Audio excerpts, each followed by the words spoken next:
La dottoressa Dio della pediatria era appena arrivata e si era dimostrato subito molto capace, ha capito subito di che si trattava e lo sta curando lei. Se a settembre, quando dovrà fare la visita di controllo, non ci sarà lei, non andiamo noi. C'è molta preoccupazione in questo nonno con il nipotino seguito dalla primaria uscente della pediatria del San Bassiano, la dottoressa Laura Ghiro. Dopo la notizia delle sue dimissioni sono tante le chiamate, tanti i messaggi che arrivano alla nostra redazione da parte di genitori ma anche nonni in apprensione perché non sanno chi prenderà il suo posto.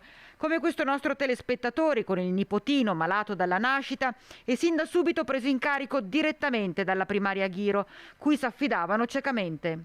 Il cittadino si sente un attimino, come dire, in apprensione, preoccupato che la situazione non viaggia per le vie migliori. Ecco qua, a nessuno fa piacere sapere che il dottore che funziona se ne va. Ecco.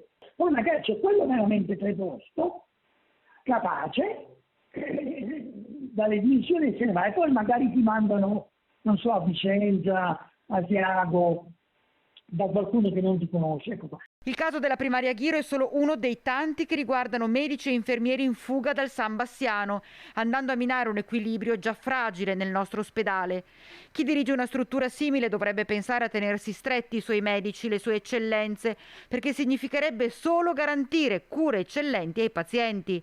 Invece a volte tutto pare lasciato al caso e intanto sorgono spontanee domande come quella che ci ha posto il nostro telespettatore. Perché alcuni cittadini sono di serie A e più tutelati? Già, perché?